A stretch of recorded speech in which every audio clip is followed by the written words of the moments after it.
ನಮಸ್ತೆ ಫ್ರೆಂಡ್ಸ್, ಇವತ್ತು 10 ನಿಮಿಷದಲ್ಲಿ ಮಾಡಬಹುದಾದಂತಹ ಮಶ್ರೂಮ್ ಮಸಾಲ ಕರಿ. ಇದು 10 ನಿಮಿಷ ಅಂದರೆ 10 ನಿಮಿಷದಲ್ಲಿ ಮಾಡಬಹುದು. ಏನು ಜಾಸ್ತಿ ಮಸಾಲೆ ಗ್ರೈಂಡಿಂಗ್ ಮಾಡಲಿಕ್ಕಿಲ್ಲ, ಏನಿಲ್ಲ. ಸರಿ, ಹಾಗಾದರೆ ಹೇಗೆ ಮಾಡೋದೆಂದು ನೋಡುವ. ಒಂದು ಪಾತ್ರೆಗೆ ನಾನಿಲ್ಲಿ ಕ್ಲೀನ್ ಮಾಡಿದ ಮಶ್ರೂಮ್ ಇದೆ ನೋಡಿ, ಅದನ್ನು ನೋಡಿ ಈ ರೀತಿ ಕಟ್ ಮಾಡಿ 4 ಭಾಗ ಕಟ್ ಮಾಡಿ ಹಾಕ್ತಾ ಇದ್ದೇನೆ. ನೀವಿನ್ನೂ ನನ್ನ ಚಾನಲ್ ಗುಡ್ ಫುಡ್ ಲ್ಯಾಂಡನ್ನು ಸಬ್ಸ್ಕ್ರೈಬ್ ಮಾಡಿಲ್ಲ ಅಂದರೆ ದಯವಿಟ್ಟು ಸಬ್ಸ್ಕ್ರೈಬ್ ಮಾಡಿ, ಹಾಗೂ ನಿಮಗೆ ಇಷ್ಟ ಆದರೆ ಲೈಕ್ ಬಟನನ್ನು ಪ್ರೆಸ್ ಮಾಡಿ ಮತ್ತು ಫ್ಯಾಮಿಲಿ ಫ್ರೆಂಡ್ಸ್ಗೆ ಶೇರ್ ಮಾಡೋದನ್ನು ಖಂಡಿತ ಮರಿಬೇಡಿ. ನೋಡಿ, ಈ ರೀತಿ ಎಲ್ಲ ಮಶ್ರೂಮನ್ನು ನಾನು ಕಟ್ ಮಾಡಿ ಇಟ್ಟಿದ್ದೇನೆ. ಇದಕ್ಕೀಗ ಒಂದೊಂದೇ ಮಸಾಲೆ ಸಾಮಾನು ಹಾಕುವ. ಸ್ವಲ್ಪ ಒಂದು 1/4 ಟೀ ಸ್ಪೂನ್ನಷ್ಟು ಅರಸಿನ ಪುಡಿ ಹಾಕಿದ್ದೇನೆ.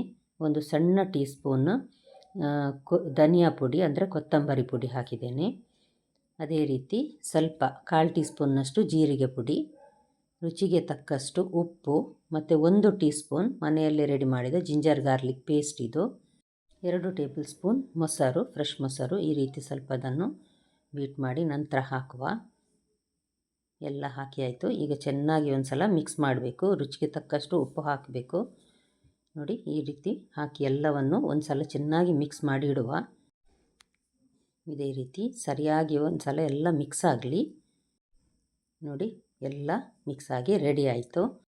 ಪ್ಯಾನ್ ಬಿಸಿ ಆಗಲಿಕ್ಕೆ ನಾನಿಲ್ಲಿ ಇಟ್ಟಿದ್ದೇನೆ. ಇದಕ್ಕೆ ನೋಡಿ 1 ಕ್ಯೂಬ್ಸ್ ಅಂದರೆ 1 ಟೇಬಲ್ ಸ್ಪೂನ್ನಷ್ಟು ಬೆಣ್ಣೆ ಹಾಕಿದ್ದೇನೆ. ಅದೇ ರೀತಿ 1 ಟೇಬಲ್ ಸ್ಪೂನ್ನಷ್ಟು ಎಣ್ಣೆ ಹಾಕಿ ಇದಕ್ಕೆ 3 ಲವಂಗ ಮತ್ತು 1 ಸಣ್ಣ ತುಂಡು ಚಕ್ಕೆ, 1 ಬಾಸ್ಮತಿ ಎಲೆ, ಇದನ್ನು 3 ಹಾಕಿದ್ದೇನೆ. ನೋಡಿ, ಹಾಕಿ ಮೆಲ್ಲ ಉರಿಯಲ್ಲಿದು ಬಿಸಿ ಆಗಲಿ. ಸ್ವಲ್ಪ ಲವಂಗದ ಪರಿಮಳ ಬರ್ತಾ ಇದೆ. ಆಗ ನಾವು ಮೆಣಸಿನ ಪುಡಿ ಹಾಕುವ.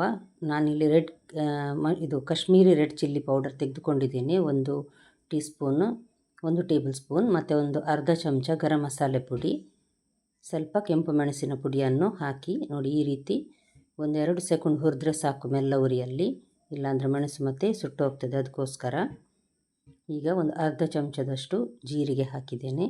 ಇದನ್ಸಷ್ಟೇ ಒಂದು ಸ್ವಲ್ಪ ಹುರಿದ್ರೆ ಸಾಕು, 1 ಸೆಕೆಂಡು. ಈಗ ನಾವು ರೆಡಿ ಮಾಡಿಟ್ಟ ಈ ಮಶ್ರೂಮನ್ನು ಹಾಕಿ ಇದನ್ನು ಒಂದು 2-3 ಸೆಕೆಂಡ್ ಫ್ರೈ ಮಾಡುವ.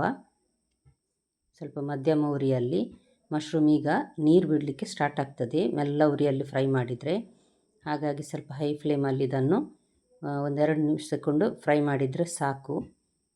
ನೋಡಿ, ನೀರು ಬಿಡ್ತಾ ಇದೆ ನೋಡಿ.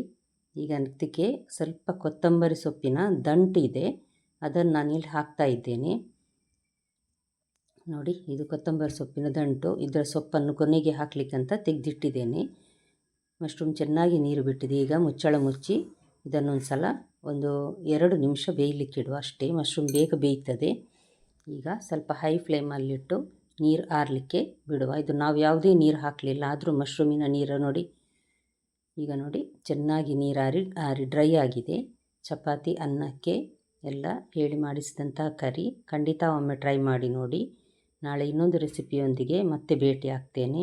ಧನ್ಯವಾದ.